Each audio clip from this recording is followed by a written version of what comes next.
And we are live. I'm going to let people know. Hello. Hello and welcome.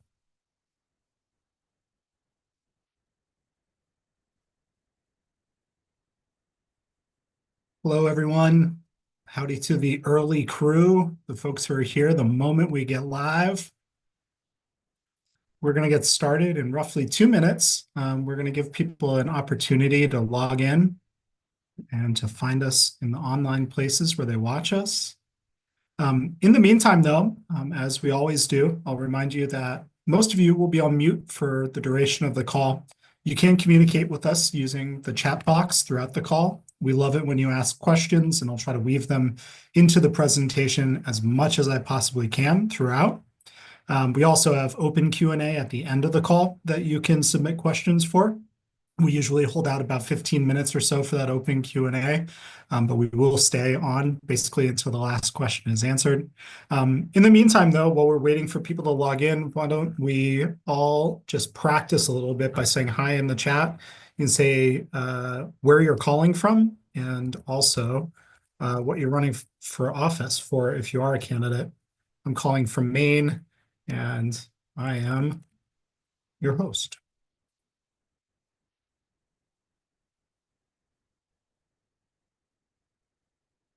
See someone from Green Bay, Wisconsin. I see uh, Utah caller, Florida caller. Oh, a couple people from Florida. Good to see you. Fairfax, Virginia. Brandon, who's running for state delegate there. City Council in New York City. Excellent. Mays, Kansas. I love that name for a city, John Ramirez. Good to see you. I know John's somebody who's active in our circle community.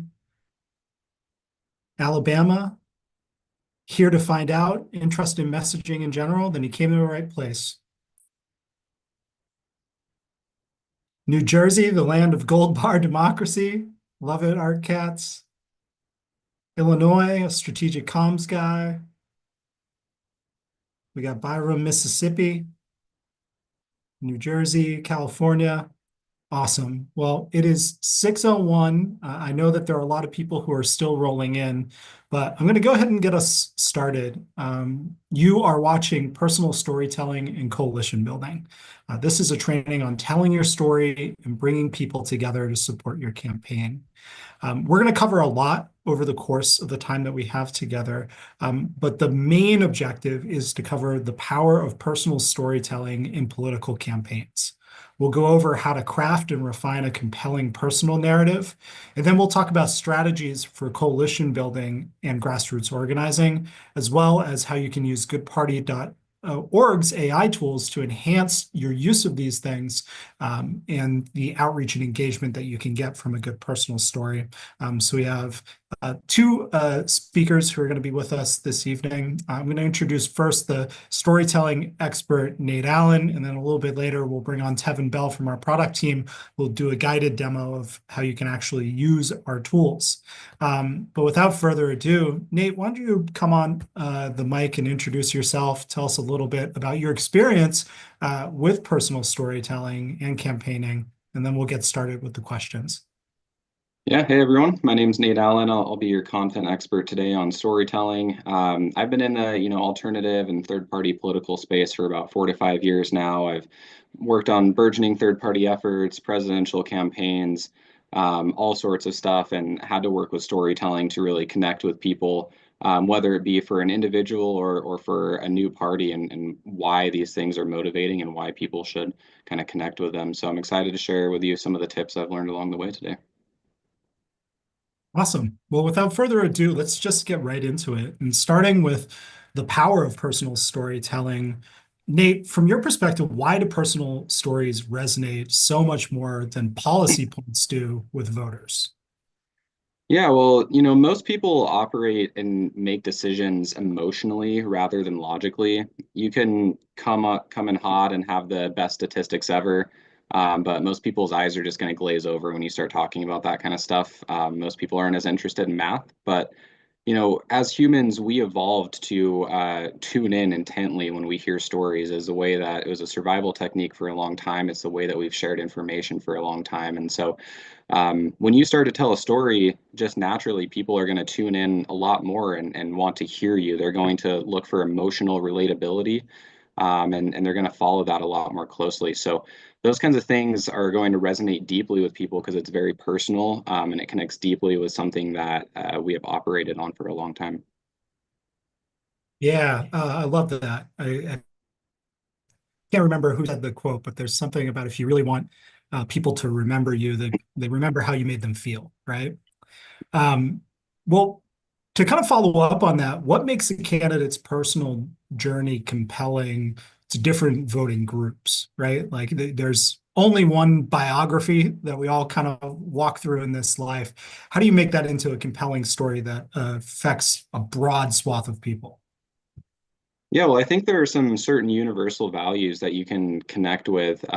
Everybody has struggles and everyone experiences different things in life, but we all struggle in general. And so telling a real personal story about struggles that you face, about adversity that you overcame, can make you really relatable and help people understand you better and what has shaped your views, and ultimately why it is that you chose to run for office. And so as you talk to different groups of voters, you can even, tweak your story a little bit to relate to them a little bit better and highlight the points that you think they might understand a little bit more. It doesn't mean that you're changing who you are. It doesn't mean that you're being any less authentic, but it does mean that you can help connect with people in different ways. Yeah, that authenticity piece is so important. Can you kind of double click on that and talk about the way that storytelling can be used to inspire trust as well as credibility? Yeah, well, you become really relatable and a real person when you start to tell stories, especially if it really comes from something that was deeply impactful in your life. It doesn't take a lot to realize what your story is when you reflect on the things that actually molded you as a person, the things that led you to make a decision, such as running for office. That is a big decision in life. And so there's obviously a big background on why you decided to do that and why you think it's important that things be changed. So when you start to tell those real stories, people just naturally start to trust you because they realize that you're authentic. They realize that you're talking to something that actually molded you as a person. And it also makes your motivation very clear, and that connects to real issues that can benefit people just like you who are listening to that story. Nice. So if I'm kind of pulling some threads out of what you're saying, I'm hearing that some of the key elements to effective storytelling are to be authentic, to be relatable, and to have some emotional impact in the story that you're telling. Um, do you have any other practical advice for folks who are tuning in? Yeah, I think, learning how to connect personal experiences to your larger campaign themes is going to be a big thing that you learn over time. Ultimately, that why statement that I've mentioned a couple times already is going to be the biggest thing that you can formulate. You need to understand yourself why you ran for office. So when you're telling your story, you can tell people exactly what led you to do that, what motivated you to do that, what issues did you see in your community that connect to a deeper thread in you as a human being, and also relates to the people who are in your constituency that you'll be representing. So, learning that why statement is a good way to communicate. First a value, also a problem, and then the solution that you want to use to actually solve that problem. And I think another thing that's really important to highlight is an example of how this works. So I was working with a candidate just recently in this last campaign cycle who was really struggling to communicate why she was running. And it turns out that she had seen firsthand how her school district, she was running for a school board seat, was failing to listen to feedback. They were receiving lots of feedback, but just weren't engaging with the population. And so after she was appointed for her first term, she actually started a group of citizens that helped raise the voices of constituents to the board and made the rest of the members on the board recognize that that was really important. And so she had already made an impact, and she didn't realize how key that was to tune into. And so after we talked about storytelling a little bit and talked about her why statement, she was able to get really clear about why she had run. She had felt unheard. She got an opportunity and she had already delivered. and focused on how she could make those voices heard. And so she was able to connect this back to her platform and tell a very convincing message on how she was the candidate of the people. Oh, that's such a great example. I hear that. I felt unheard, so I made sure other people were heard. That's a message that resonates. It's personal. It's proven. It gives people a clear reason to believe in her leadership. It really gets to the why. So that's such a perfect example for connecting those dots. Um, in terms of crafting personal narrative and building out sort of suggestions around how candidates can do that for themselves and build a really powerful message like that. I know you sort of have a checklist that you typically work through. Can you explain what goes into crafting that personal narrative? Yeah, so we've kind of already touched on a few of these things already, but going back to that authenticity theme, I think that's really important. So when you are authentic, when your story really involves experiences that you had, it involves the feelings that you felt in those moments, the frustration that you experienced. Sometimes it's even a moment of breaking before you build back up and realize what you need to do to make things better. Those kinds of things deeply connect with people. Everyone's gone through those things, and it puts you into a position where you can show the way through and how you can actually solve problems. So it signals first and foremost that you just are another person, that makes you relatable, and that you're not afraid to hide who you really are. And I think a good thing to notice here is that while a lot of us can be scared of vulnerability, it's also a big form of confidence to be vulnerable. It shows that you have experienced something, and are willing to share that to help other people. Another Nate, thing on, I want to yeah, interject with a question here. Why do you think so many politicians struggle with that authenticity piece? yeah. There are so many campaigns that kind of get thrown on this number one checklist item alone. So I kind of want you to share either pitfalls or why do you think people miss the mark on authenticity? Yeah, I think there are a couple of things. I think some people start to try to work backwards from their audience and build a narrative that's going to connect with them, as opposed to realizing that they already are a real person and can connect with them. And so when you have a message that is just too crafted, that is too targeted, and that's not really coming from your experience, people can see through that. They can feel that that's ingenuine, disingenuous, and I think so. That's really important. But another thing is, I'm a very analytical, logical person, and I come from that place. I'm a policy wonk. I really like understanding how policies work, and a lot of people communicate again with statistics and math and how the intricacies of a policy may work, but that's not how people understand policy. It's not how it connects with them. So it's really important that you find a way that a story can emphasize those values. It doesn't mean that you have to let go of those policies, but your starting place should always be storytelling and emotion. Awesome. Well, thank you for that. I think relevance is your next item. Yeah. So next on that list, relevance, really just how your life experiences relate to the struggles and hopes of your voters. So, um, that ties deeply in with authenticity, but as a member of the population that you're running to represent, you are likely more relatable to them than you realize. You've probably experienced a lot of the same things. You're probably in similar situations. You live in the same neighborhoods. So all of those things are good ways that you can understand what your story is. If you're like me operating in an analytical place, oftentimes it's good to take a step back and realize how you already relate to people that you're running to represent. So by tuning into what motivated you to seek office, such as needing better leaders who focus on the issues that you care about, you'll likely resonate with many voters and what they care about as well, and the issues that they've already highlighted in their minds. Next on that list that we're going through here is, conflict and resolution. So demonstrating resilience and vision through your journey is really important.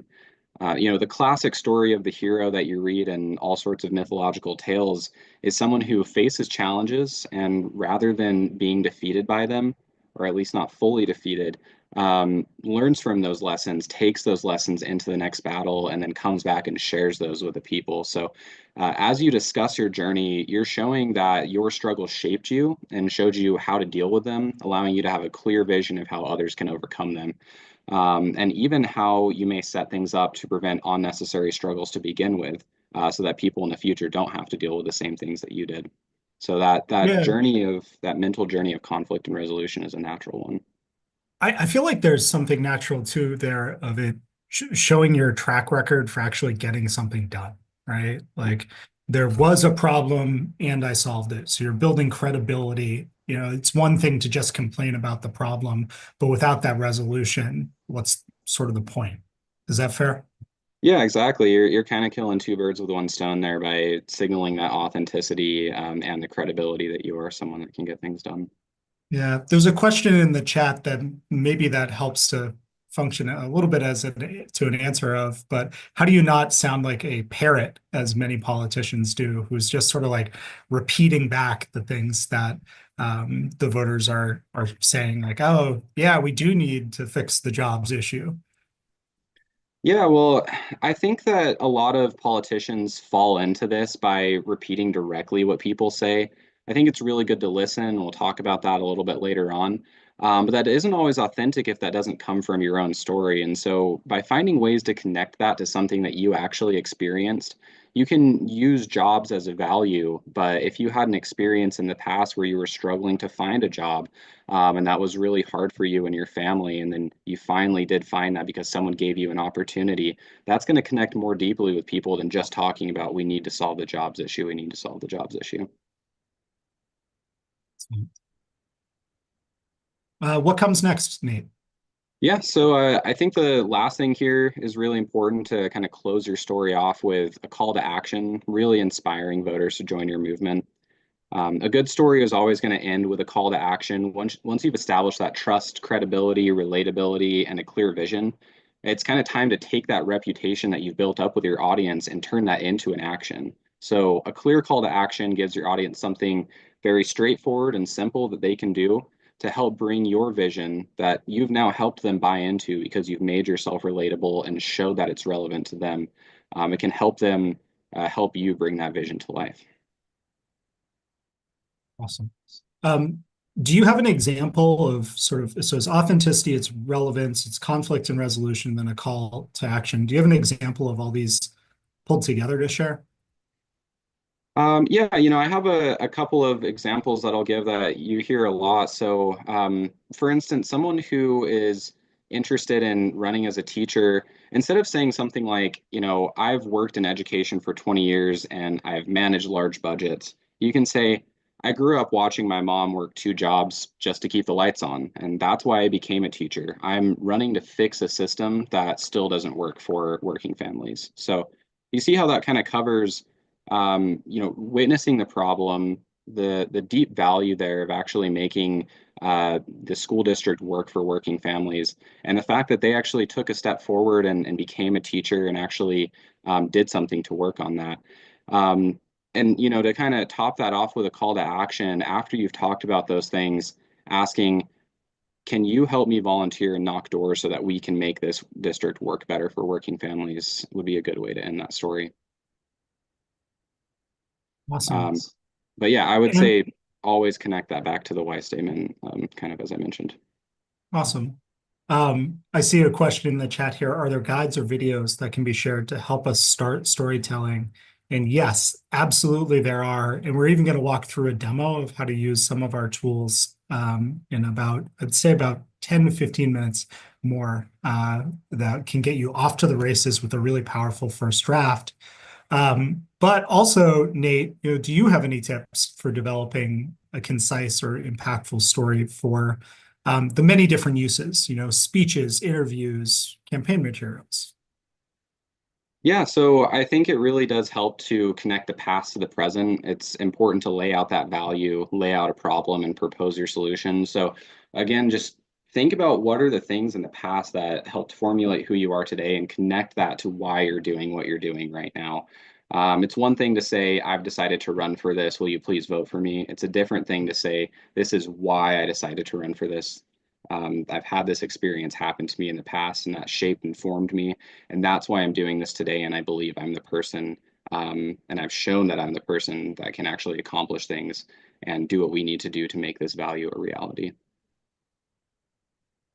We hinted at this a little bit near the beginning of the conversation, but you kind of do need to adapt your personal narrative for different audiences while also pulling the magic trick of keeping it all consistent and authentic. What are your tips for that? How do you make your story fit the different audiences that you might be talking to? Yeah, so I mentioned this earlier, but I just want to emphasize it again. It's important that you know this isn't changing who you are. It doesn't mean that you're not being authentic, but what you're doing is you're highlighting different parts of your narrative that resonate better with different audiences. So it's good to know what people care about. Using, the example that I mentioned earlier, if you're talking to parents who work multiple jobs, the message will resonate perfectly. But if you're speaking to business leaders, you might say something like, I watched my mom work two jobs just to keep the lights on. And then every dollar mattered at that point in my life. And that's why I became a teacher who knows how to stretch a tight budget and why I'm running to make government more efficient and accountable to working families. Or another example, if you're talking to, college students or young voters, you could say, I saw firsthand what it's like when a parent works two jobs and it's still not enough.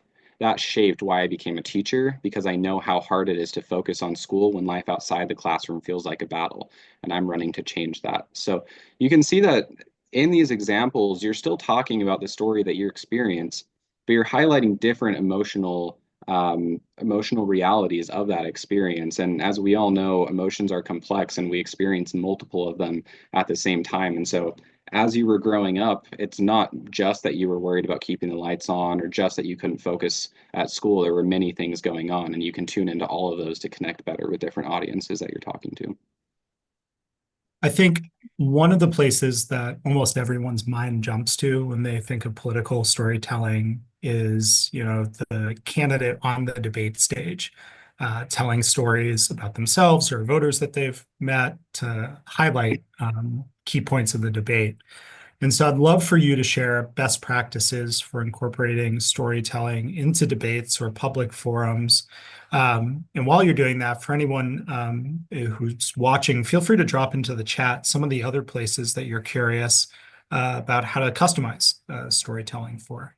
What are some of the other places that you know that storytelling tends to pop up? I'd love to crowdsource some ideas around that.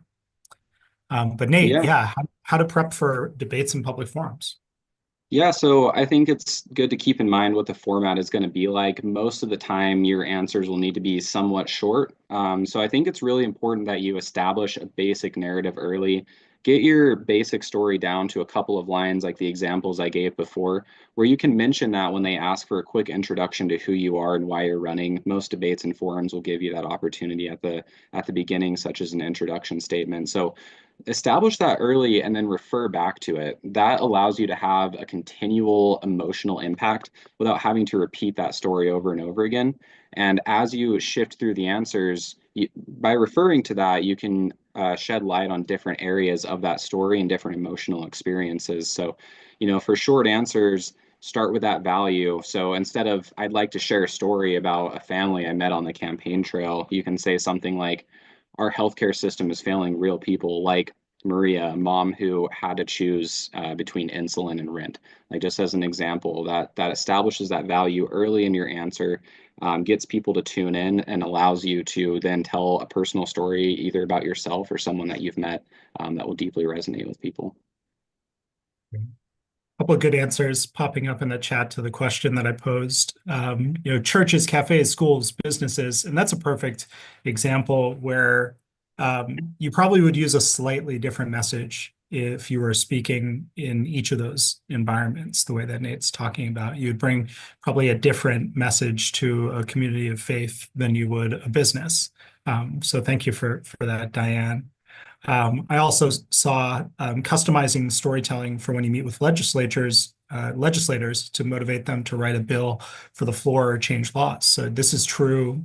You should be using storytelling when you're running for office, but also if you actually get elected to office, storytelling from your constituents help you to actually get things done. Susan recommended using AI to give you a hero's journey version of your message, and I love that. Good Parties Campaign AI, that's a really novel use for that. And then a question here, Mike Vick asks, I'd love for you to give your thoughts on storytelling on social media. How can we best leverage the strengths of different platforms to get voters engaged? Well, I'll throw this to Nate, but I want to give my 2 cents first. I think the biggest thing on that, Mike, is to understand that different platforms serve for different types of messages, right? Like if I were looking to do sort of a short, emphatic statement, I might take it to something like Twitter or X.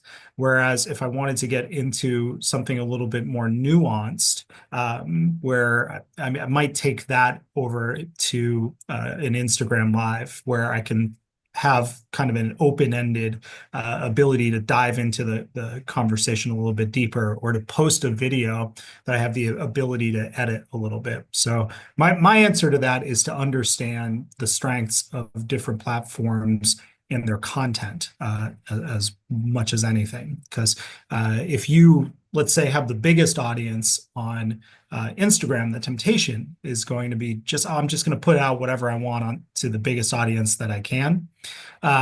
But you might get yourself into trouble with that. If you put out a really short, tweet-sized message to an audience that is used to getting kind of more robust content, they're going to accuse you of maybe not being all that well thought out on the issues, right?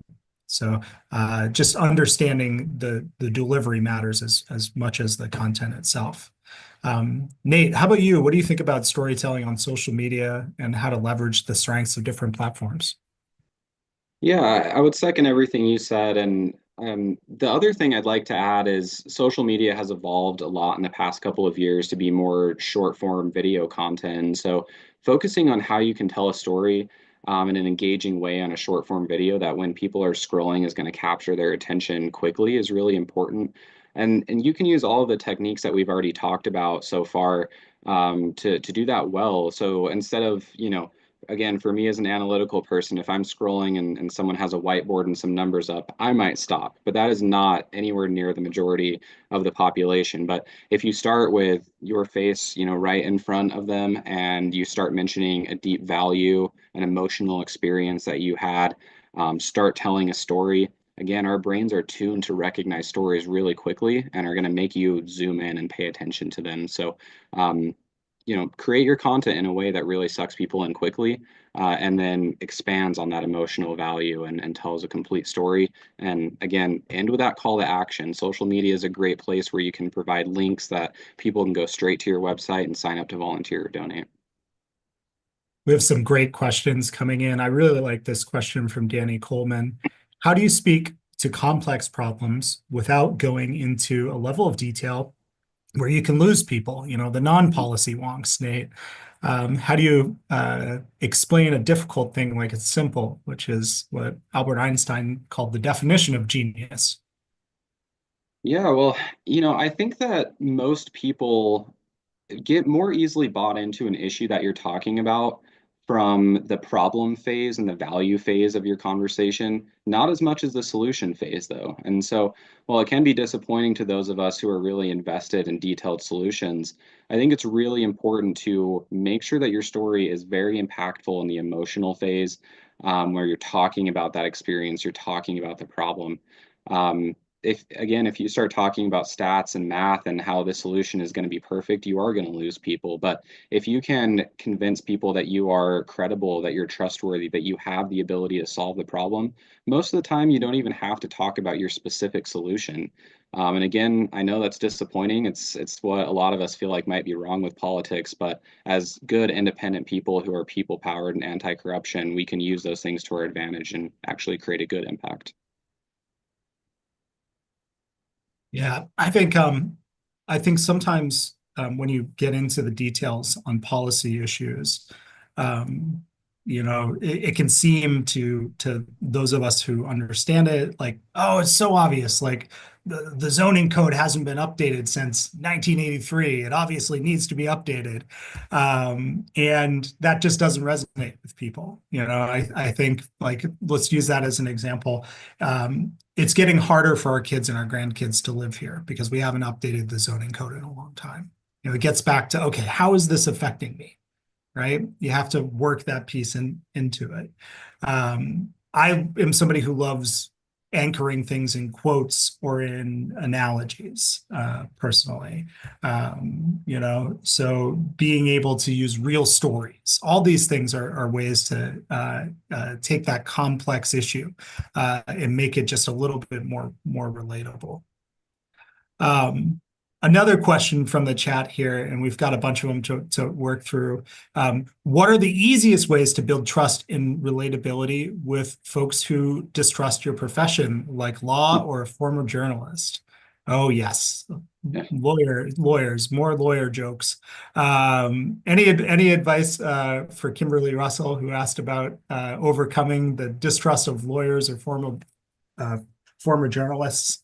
Yeah, that's a really good question. I think, if you start with your profession, you might build some natural distrust there and people might already know about you. But there's a lot of opportunity in being a lawyer that you have plenty of direct people that you've worked with. There's plenty of stories to pull from on how your work directly impacted people positively. And if you can tell that story, there's kind of a double-edged sword with being a lawyer. On one side, people may distrust you, but on the other side, they know that you're an effective person who is likely competent and intelligent. So if you can show that you use that competence and intelligence to benefit people, and again, connect that back to an emotional story that resonates and is relevant to your audience, you can turn that into a big advantage as opposed to something that's dragging you down.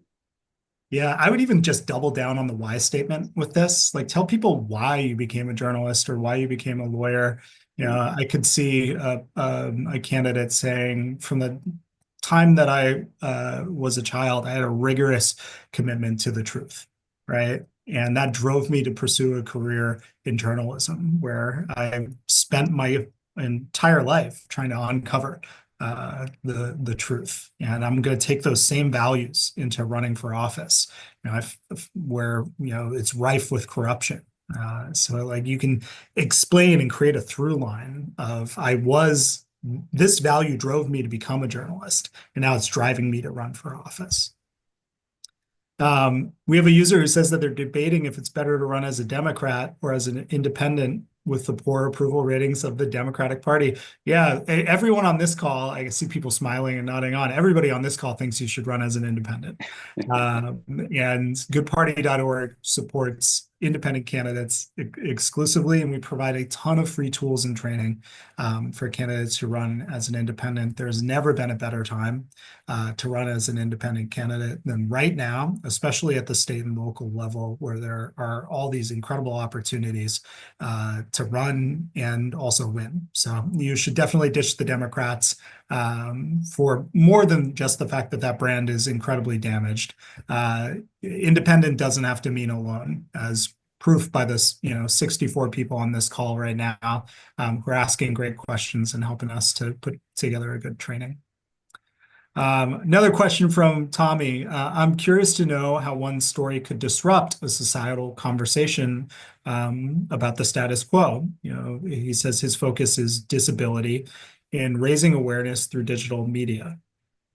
And I see Emily had sort of double stamped this one, saying, absolutely, simply by the virtue of sharing your story and standing by it and embodying it, you're disrupting the system. So yeah, and any thoughts or reactions to that, Nate? I think Emily said it really succinctly as well.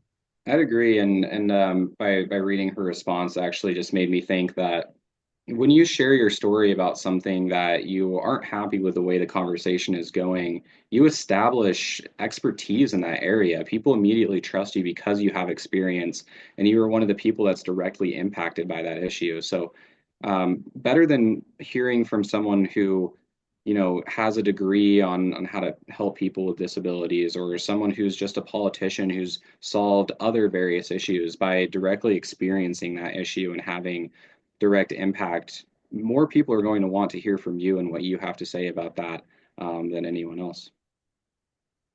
Awesome. How do you speak about the issues that have negative stigmas like criminal reform? Yeah, that is a tough one. I think again, like if you have a personal story that shows, especially if you have like an empathetic individual who, maybe got into trouble when they were young and ended up in prison, but experienced some really harsh things that shouldn't be happening in our prison systems, or maybe after, they left the prison system, opportunities just weren't as available for them and they really turned their life around. They're showing that they're trying to be a productive member of society. Again, telling those personal stories, having a personal person to connect that to, really changes the way that people receive and start to think about those issues. You can give all the statistics you want, but the second someone hears a real story about someone like that, it's going to change their mind and think, well, maybe they're not the most empathetic individual because they did something bad, but they clearly tried to change things around, and that's what our justice system is about to begin with. Yeah, and another question here from Monica. How about when you're an immigrant and your district is 67% red? How do I connect with voters? And I'll take a stab at this one before letting Nate take a bite. I think the first thing that I think of when I see this question is that reminder that stories connect before opinions do. And even in a district that's 67% red or 100% blue, people aren't going to vote based on spreadsheets. They're going to vote based on trust and who they believe understands them. And I think that often starts with shared values rather than shared labels. So a part of your story has to be around what your values are, and do those values authentically match up with the community that you're looking to represent, right? So I would look for the things that you think are the same, what those values are that you can lean into, and then where you can produce evidence of those values in your life, and turn that into your story of why. That would be my advice for that one. Yeah, I think that's great. And to give like a specific example of a value that might resonate in a more red district is being hardworking. And I think a lot of people understand that immigrants to this country are hardworking and they want to become Americans, through previous generations or as they are now. And so being able to show that you came here, or your parents came here and immediately started adding value to the community is a really big way to connect with people who are focused on being hard workers. So being an immigrant isn't necessarily an immediate disqualifier in a red district. In fact, it can really be used to your advantage. Awesome. Well, thank you all for these questions. Keep them coming. I do want to go back to talking about building a coalition around your story, Nate. I know that that's one of the key things that people asked us about when we were preparing this training material. So, who are some of the key groups and individuals that can amplify your campaign? Yeah, so I think it's important to think about what your or who your issues are going to impact the most. So it's likely that the people that your message will resonate with are going to be already formed into certain groups. So if you're running for school board, you might seek out teachers unions or groups of other teachers in the area to show their support. If you're running for city council, you may seek out the support of firefighters or other city council members or even previous council members who can speak to your ability to do the job from their experience. So, also look for groups that are already formed around your identity that are tied to the story that you've already started formulating and the issues that you'd like to focus on. There's going to be a natural mutual benefit from those groups that you can speak to, where you can say that, I want to work on this to better your area of the community as well. I'm not just asking for your support, but I'm asking to work for you. When you mention groups that are formed around your identity already, do you have examples of what some of those might be? Yeah, so if your issue or your story is deeply connected to being, a working family member, then focusing on groups that are already looking to support working families in the area, for example, is a really good way to identify people that already have connections in the community and who are already working on those issues and might even have some ideas for you. Yeah, I think also, if you're a union member going to your union, if you're a person of faith or active in your church going to those places, like what are the areas of affiliation that you share?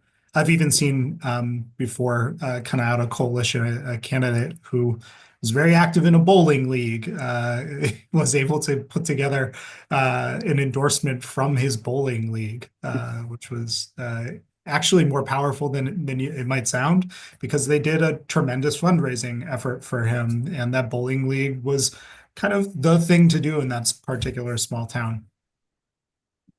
Um, how do you find common ground with diverse communities? We kind of keep coming back to this piece, but in terms of coalition, how do you bring strange bedfellows together? Yeah, so I kind of mentioned this a bit earlier, but to dive deeper, at the end of the day, we are all people who have struggles. And so by telling your story in a real, authentic, and vulnerable way, people will see that in many ways you are just like them. You experience struggles, you learn how to overcome them, you overcome adversity.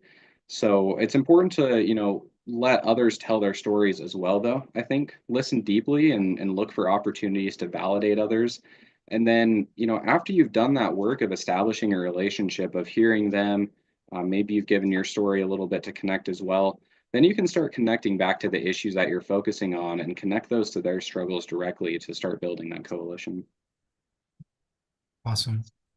Um, Finally, what are the most effective ways to engage local influencers and stakeholders in your campaign? How do you get buy-in with using your story?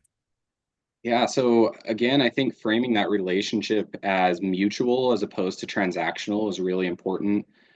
You're not just asking for them to endorse you and support you. You're wanting to deliver for them once elected. You're seeking to be a public servant for them and everyone else in your area. So that really becomes a compatible relationship that helps raise the tide for all boats.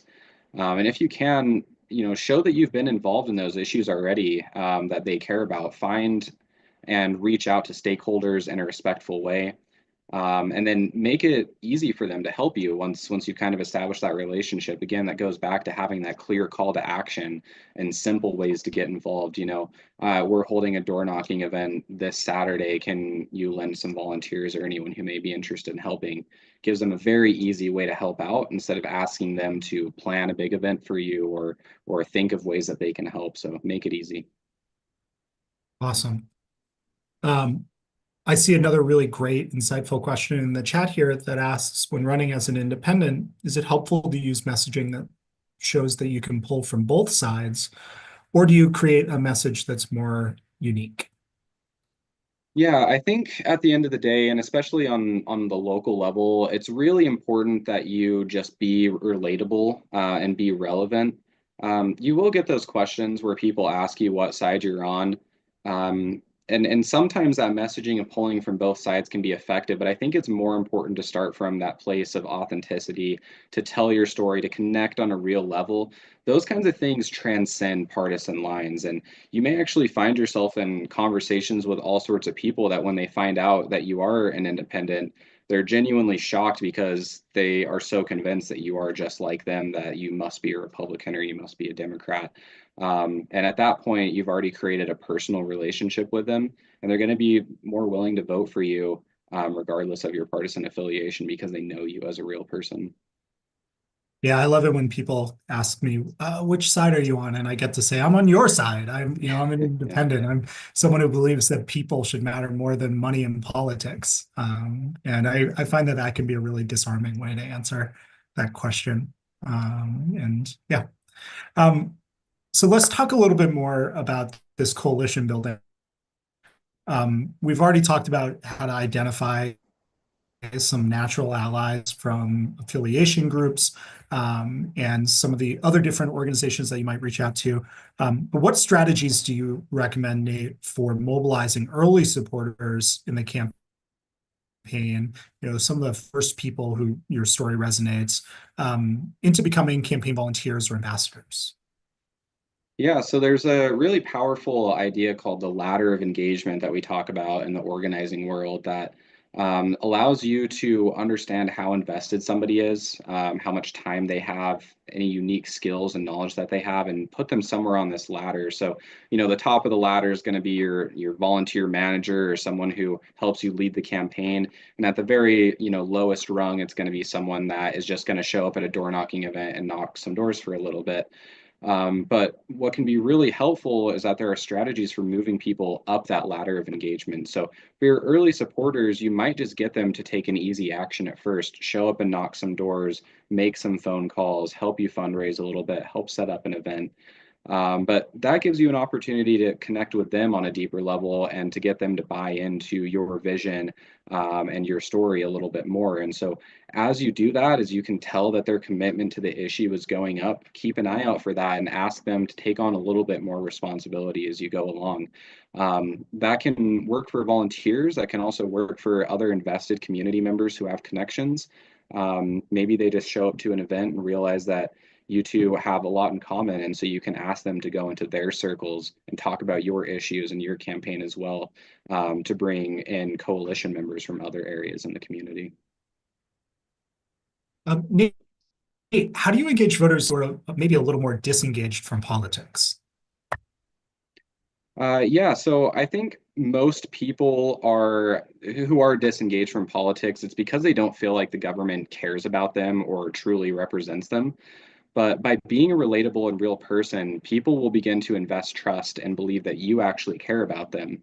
And this may be the first time that someone's like involved in politics has knocked on their door or actually had a conversation with them, taken the time to hear about what they care about.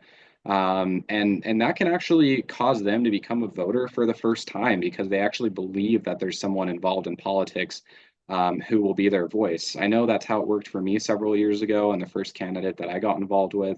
And I know that's how it works with a lot of people. So really take the time, connect with people, and you'd be surprised how many people, at the end of the day, politics really is about the things that affect us. Most people just don't feel like there's a model that cares about them. So be the first person that shows up. And what would you say is the role of listening in coalition building? Yeah, I think it's a really important first step to building those relationships. When you start engaging with different communities and different types of people, you can't expect to understand everything about them. And without listening, you're just not going to break through and be able to speak their language and connect to the issues that they care about. So when you do start to listen, you can better help the specific struggles people go through because you understand those issues. Even if your platform directly addresses, or at least from your perspective at the moment, directly addresses their concerns, learning to hear them first and reflect back your focuses using their language helps people understand that you're running for them. And again, it's not just that you're asking for their support, you're asking for their support because you want to support them in return once you get elected. Mhm. And what advice do you have about balancing digital outreach with in-person outreach when it comes to storytelling? Yeah, so I think it's important to do both of these. In-person organizing is going to give you volunteer power, which increases your fleet on the ground to do more door knocking, to host more events, and have more face-to-face conversations. But many people are busier than ever these days, and so the easiest place to find them oftentimes is on their phones. So, it's also important to get out in front. Early in your campaign of setting up advertising accounts on Facebook. If anyone's ever done that, it's a very arduous process. So get in front of that early so you can reach people digitally as well, while you still have a strong ground game going. Luckily, most digital outreach doesn't take up as much time. So think about it like this, you're dedicating more funds to digital and dedicating more time to in-person. And those can kind of feed into each other as well. Talking to people can help you raise money, and getting in front of people on their screens can actually help you turn out more people to events and stuff like that. Awesome. Nate, do you have any final bits of advice, practical advice, or things that you want people to take away before we go into the product demo on how to use storytelling to further engage supporters and stakeholders? Yeah, I think using storytelling to move volunteers and donors from, sympathy to ownership is really important. So not only are they understanding you and relating to you, but now you're kind of taking them into your cause and saying there's something that you can do to bring this value and this solution that we've been talking about to life. So share those real specific stories that shows what's at stake, and make the listener feel like they can be part of the solution. And again, that really hinges on giving them a clear call to action and then moving them up through that ladder of engagement over time. So the goal isn't just to be inspiring, it's also to help people identify with what you're talking about. And when people see their values reflected in your story, they'll give their time or money to help kind of finish the next chapter of that story that you've been talking about. Awesome. Well, thank you, Nate. We're going to bring Nate back in just a minute to do more Q&A. But I want to go ahead and bring Tevin Bell onto the mic. Tevin is a member of our product team. Tevin, I'll let you introduce yourself in a moment, but Tevin's going to walk us through a demo of how you can use goodparty.org's tools, namely to help candidates refine their personal story, also how to leverage our voter data to be able to engage key coalition members, and also walk through some of the key tools that you can use to communicate your message more effectively. And I also see in the chat here a question I'll add to the pile for you, Tevin. How do we maximize the Good Party site to target relatable voters? And should you niche target, they ask. But I'll start with letting Tevin introduce himself, and then he's going to share his screen and try to answer all these really great questions.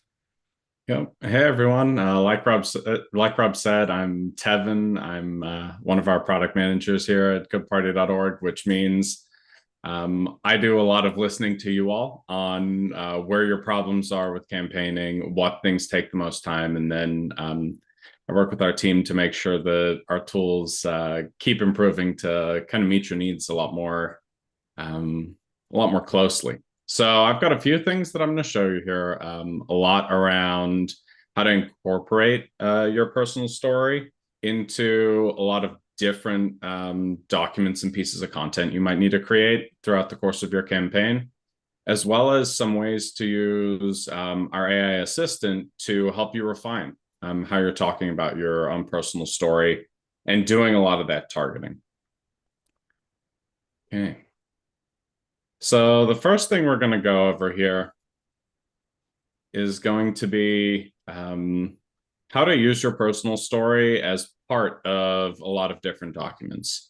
So on our site here, we allow you to generate a wide variety of documents, everything from different SMS messages, endorsement requests, which can be really helpful when you're building a coalition and reaching out to different organizations, to video scripts for social media, different social media copy, or even talking points for interviews or for debates. So the precursor to all of this is making sure that you filled out your profile. All of our tools and our assistant all pull from your profile. So the more good information you can give us about your background, about why you're running, the different issues you care about, the more that we can pull from that and make sure it's just baked into a lot of the different things that you can generate.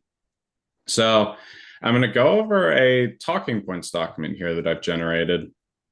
And so there's a couple buttons to click once I filled up my profile, and got a pretty good first draft here.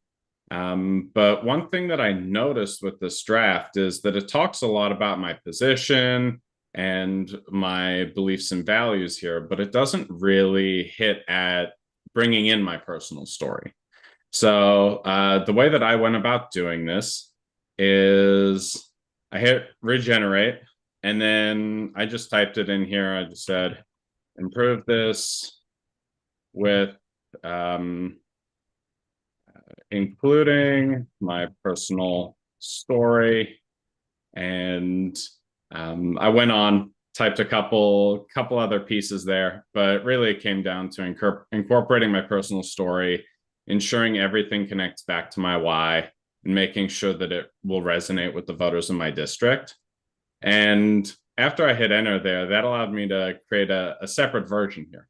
that improved upon it in the ways that I asked. So instead of those answers being a little bit more generic, I got something here where it pulls from my own personal story. I've got a demo account here. Some of this is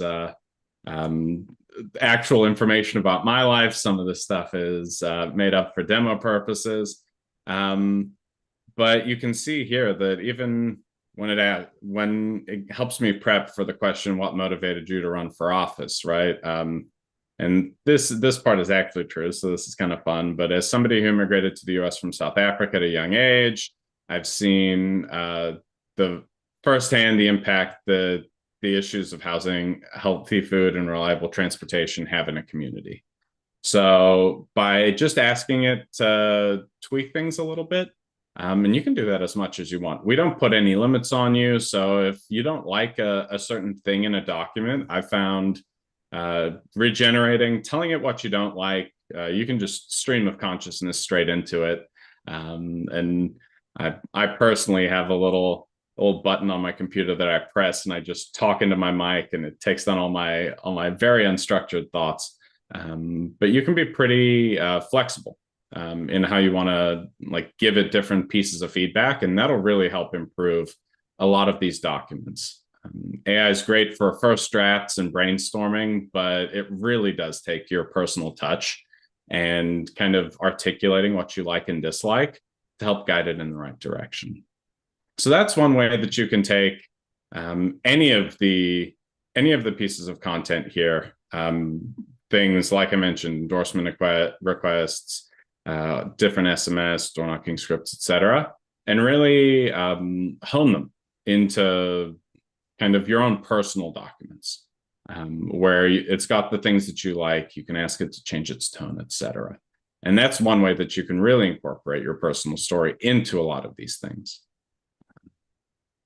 The second one is actually using our AI assistant. So I've got a chat that I did earlier here, so that you all don't have to suffer through watching me type. I asked it here, based on what you know about me as a candidate, help me develop a personal narrative for my campaign by asking me a set of targeted questions. I think the important thing here, you can read the rest if you want, but I just asked it to generate a couple small pieces of content for me, a why statement and a 1-minute speech. But the important thing here is that you can actually get these tools to ask you questions. I didn't come up with these questions, it did. So it asked me about my motivations from moving. For my family, a lot of that was safety and opportunity. Asked me about specific challenges that I faced in my own profession. And I just went at it.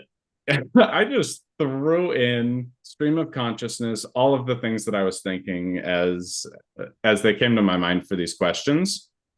And then it took that and helped me generate a why statement that connected back to me personally, and a 1-minute version of my own personal story, and how that connects back to my campaign. And you can even take this a step farther. It used to be very, very difficult to target very niche portions of your community. But here I said, okay, now give me 3 versions of this story that resonate with the following groups while being consistent. And I asked it for young first-time voters, retirees, and business owners. And I got those 3 versions. And a couple of minutes with me sitting down and just typing the thoughts that came into my head, it really took that, structured it well, and then is able to personalize. So to the person that asked, how should you be targeting and can you niche target?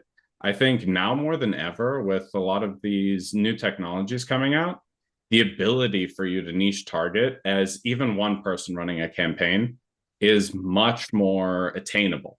You no longer have to have a comms director with a couple of interns working under them and have this kind of heavy campaign overhead, when you can go ahead and as one person in, prepping for this demo, typing all of this stuff in, really took me under a half hour for everything that you've seen so far. So you can take a Saturday and figure out who you want to be targeting, taking a look at your voter file and breaking it down. What demographics are there? What political leanings does my district have?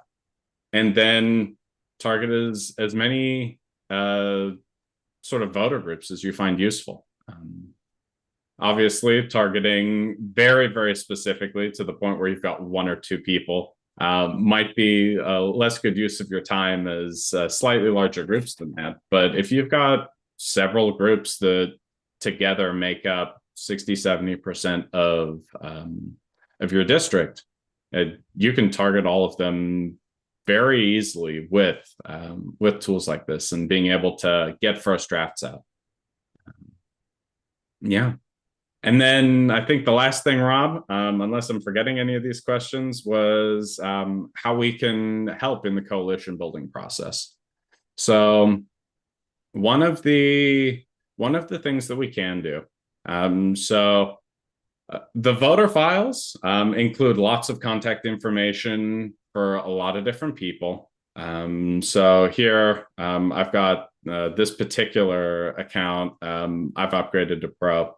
And you can get voter file information for all of the voters in your district.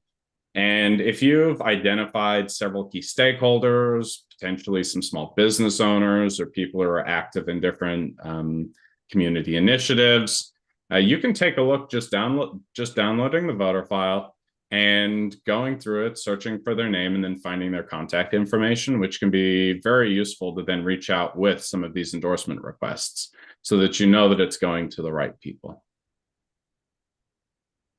Awesome. Rob, did I forget anything there?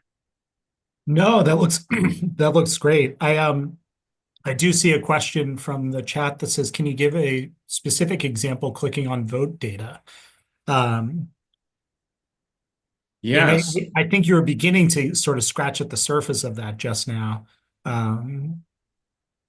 Yeah. So the way that I went about this in prepping for it is I actually took a look at all of the voter files. So I'm logged into an account here with a particularly high number of voters, and I don't think any of you will see a vote number this high. I picked King County, Washington, where I currently live. And this includes a lot of people. But what I did on a smaller account, something more akin to what I think a lot of you will have with about 2,000 voters, which is slightly below our median, but our median's about 5,000, is I just went ahead and I downloaded the spreadsheet of all of the voter data. And then you go on Google, you start looking for some people who are active in your community, people who, in my case, I was looking for people who ran food banks or people who worked in transportation, because that's the couple of issues that I've got set up here. And then once I found those people, just started looking for them in the voter file. I really just opened the spreadsheet, hit Command F on my Mac or Control F on a Windows machine, search for their name. And then once you find them, we'll have a variety of contact information for them. So if you want to send them an email that's about an endorsement request, you can generate the endorsement request and refine it using our tools. Go into the voter data, find them, and send out the email that way, or give them a call if you want to do something a little bit more personal. So that's really how I'd use voter data there for coalition building. Now, Awesome. if you're talking about how you want to slice up a voter file and get at some of those different voter groups that you can target, there's a couple ways to go about that. You can either come into our tool and create a custom voter file. So let's say I'm doing a door knocking effort, and let's say this is for persuasion purposes. I'm sort of in the middle of my campaign. I want to persuade some people with door knocking, and you can come in here and and really get at, I want to maybe target first-time voters that are independent, and I don't care about age range, and I don't care about gender. I can create that file, take a look at how many people are in it, and then use that as a basis for tailoring some of my comms specifically to those people.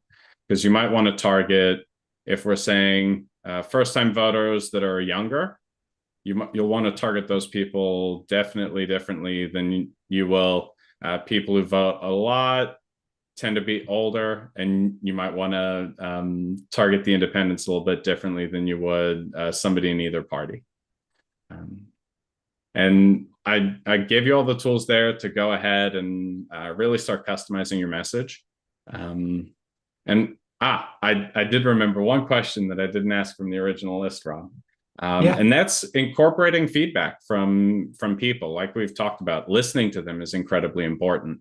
So if you get feedback on your personal story and how it did resonate with people or how it didn't resonate with a certain group, you can come back in here into where you went ahead and generated it in our assistant. And you can just start typing in that feedback. Hey, I talked to somebody in this group. I got this kind of feedback from them. Can you help me refine this? And instead of you having to sit there with an empty page and a pen, you can get 5 different drafts if you want. So yeah, really powerful set of tools, and we're really happy to be able to provide all of these to you all. Everything that I showed you except the voter data, totally available for free. We'd give the voter data away for free if we could, but legally we cannot. So we do charge some small amount for that so that we don't get in trouble. But yeah, all of the AI tools that I showed you, completely free, and you can go ahead and use those during this call, after this call, whenever you want. Awesome. I see a couple of product questions beginning to pop up in the Q&A section. We're going to get into 15 minutes or so of Q&A to close out the call. I will ask all of you to respond to the training poll that we just put up. I'm also going to ask Quinn to share a link to our new community that we just launched in the last week. All of our volunteerism and also a lot of our new organizing for candidates is happening in this new community on Circle. And this is a community that we're really excited about. It is easy to navigate. I have it in feed mode right here, where you can see we're doing lots of customer service. So if you're having issues with any of the tools, it's a good way to get a quick response from a member of the goodparty.org team. You have candidates introducing themselves to one another. Our volunteer action board is a place for candidates to ask volunteers for help with things. And I think this is an example of a volunteer who did some data analysis and election research, making heat maps for a couple of candidates who asked for them. We also have a Campaign Academy now. So if you are someone who likes your training to be a little more self-serve, we have these courses set up that you can take. This one is How to Run and Win, and it covers all 4 stages of the campaign process, pre-launch, awareness, voter contact, and get out the vote. It is deeply comprehensive. It's probably the most comprehensive training that we've ever done. And we have a Good Party Academy live training catalog. So if you are on a call like this and you have to leave early, you can find the recordings here in Circle. Or if you are curious about past trainings, you want to take a look at winning with voter data, or you want to get into the building your campaign plan training, all of these exist now online where you can have access to these. You can also chat with other candidates. We have a space for elected officials to connect with one another. And if you have volunteers who you want to level up their skills, we have courses built out for them now to be able to maximize their ability to impact. So definitely sign up. In addition to the free tools, this community is your go-to place to have access to the staff at goodparty.org, to volunteers, and to each other. The number of times that we've seen candidates say, "Hey, I'm really struggling with XYZ," and another candidate beats the staffer to being able to give an answer. And the way that the community gets to learn as a hive mind has been really incredible. So without further ado, though, let's get into some of these questions. I see one, what is your source for voter data? And Tevin, I saw you answered this, but do you want to answer for the full call? Yeah, so we use a voter data vendor called L2. We purchased all of the voter data nationwide from them. They're pretty popular in the space. You can look them up. They've got some pretty top-notch data cleaning practices as well. Yeah. L2 is a really good partner for this. Susan asks, or rather states, would like to see a funnel to collect emails. Do you collect email lists, or do we need a separate product for that? Tevin, do you want to respond? Yeah, so we don't currently have a way to collect emails.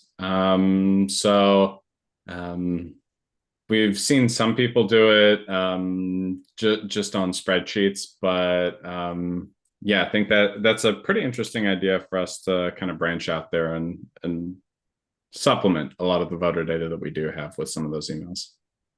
Yeah, I see. Emily mentions Flowdesk as a tool that she's using. That's a common one that we see.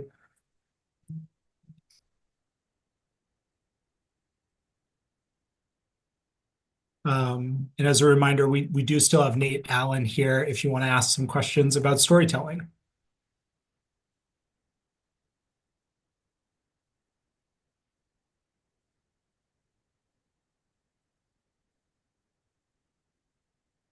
Nate, while we wait for a couple of questions to pop up, do you have sort of like, if you had to sum it up, all of your advice into sort of 3 or 4 practical takeaways for people, what would be your final rubber stamp on being an expert at storytelling and coalition building? Yeah, so I would say first and foremost, remember that people connect emotionally more than they do logically and analytically. So don't start with stats, start with emotion. Tell a story because it just makes people naturally tune into what you're saying. Um, Guide people through an experience that you've had and that connects back to them. So that leads to that second point of just make it relevant. Make it relevant to the audience that you're speaking to. Talk about something that's universally experienced between all types of people. Really just have a good story that connects and shows the struggles that you've overcome. Kind of shows that you've been on that hero's journey of facing struggles, overcoming them, and now you're bringing that information back to people. And then I think, underlying all of this is just that it's really important to be authentic more than anything. Make it real, show that you're a real person, talk about real experiences that you've had. And the authenticity is going to naturally come out when you talk about the reality of your life, and people are going to better relate to you and realize that you are a real person. And again, as I said earlier, that vulnerability is a form of confidence. So it shows that not only have you been on that hero's journey, but that you recognize that those struggles are real and human, and that you're ready to talk about those with other people to help them as well.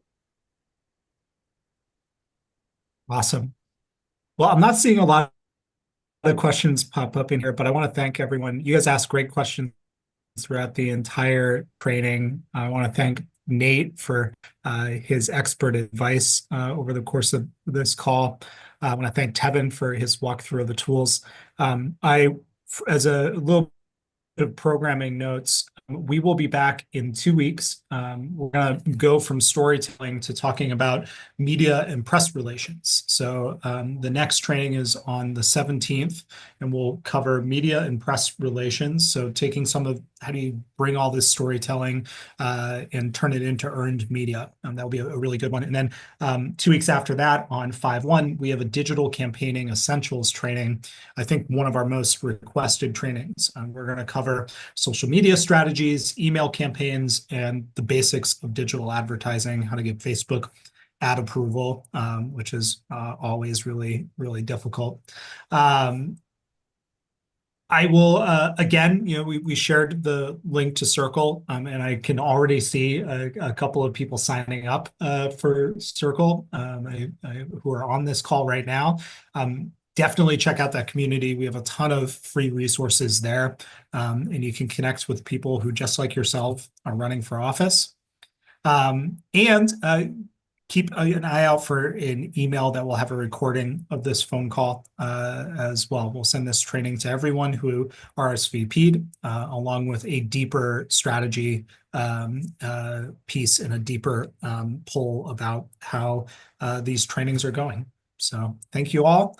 And I guess unless there are any other questions, I will go ahead and adjourn the call. This was a really spirited conversation.